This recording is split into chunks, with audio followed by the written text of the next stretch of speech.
நெல்லை junction சிந்துபூந்துறையில் Tirunelveli மாவட்ட கட்டபொம்மன் போக்குவரத்து கழக தொழிலாளர் சங்கம் AITUC 2024 ஆண்டு பேரவை கூட்டம் நடைபெற்றது. AITUC சம்மேளன பொதுச் செயலாளர் ஆறுமுகம் கொடியேற்றி வைத்தார். தலைவர் K ஜெயக்குமார் தலைமை வகித்தார்.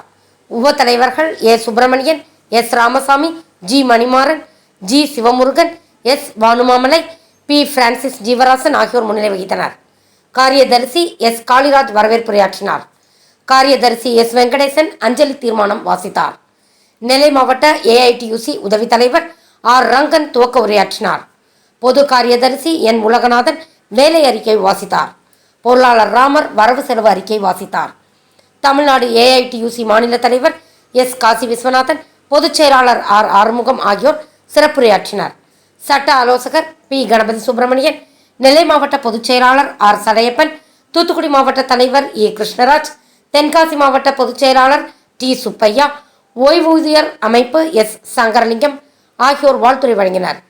VRC Manivannan, M Pechimuthu, N Suresh, E Mariyappan, R Tolkappiyar, T Manikandan, Madasamy ஆகியோர் புதிய நிர்வாகிகள் தேர்வு செய்து தீர்மான குழு நிறைவேற்றப்பட்டது. உதவி காரியதரிசி இளங்கோராஜன் முடிவில் நன்றியுரை கூறினார். விழாவில் ஏராளமானோர் கலந்து கொண்டனர். கூட்டத்தில் பல தீர்மானங்கள் நிறைவேற்றப்பட்டன. சமூக நோக்கத்தை நிறைவேற்றுவதற்காக எங்களுக்கு கொடுக்கப்படக்கூடிய தொகைதான அப்படியே ஏதோ மனசு நீங்க எங்களுக்கு சும்மா நீங்க யாரும் எடுத்து கொடுத்துருங்க. அரசு ஒரு பைசாவை கூட எங்களுக்கான நிதி ஒதுக்கீடு என்பது செய்யப்படலை. அரசுடைய சமூக நோக்கங்களை நிறைவேற்றுவதற்கான ஈடுகட்டும் தொகை தான் கொடுக்கப்படுது. பக்கத்து மாநிலங்களை போல கேரளா, ஆந்திரா இந்த மாதிரியான பக்கத்து மாநிலங்களை போல அங்கே 5000 கோடி ஒதுக்கியிருக்காங்க. இங்கே ஆந்திராவில் ஒதுக்கியிருக்காங்க, கர்நாடகாவில் ஒதுக்கப்பட்டிருக்கு. இப்படி பல மாநிலங்களில் போக்குவரத்துக்கான முறையில் தனியாக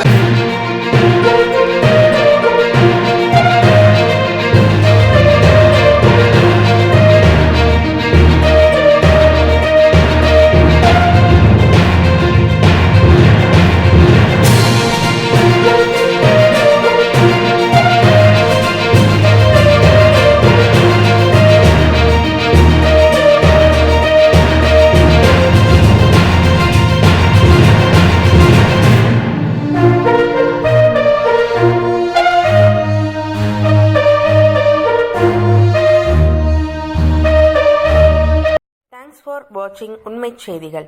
நெல்லை செய்திகளை உடனுக்குடன் தெரிந்து கொள்ள சேனலை சப்ஸ்கிரைப் பண்ணுங்க, லைக் பண்ணுங்க, ஷேர் பண்ணுங்க.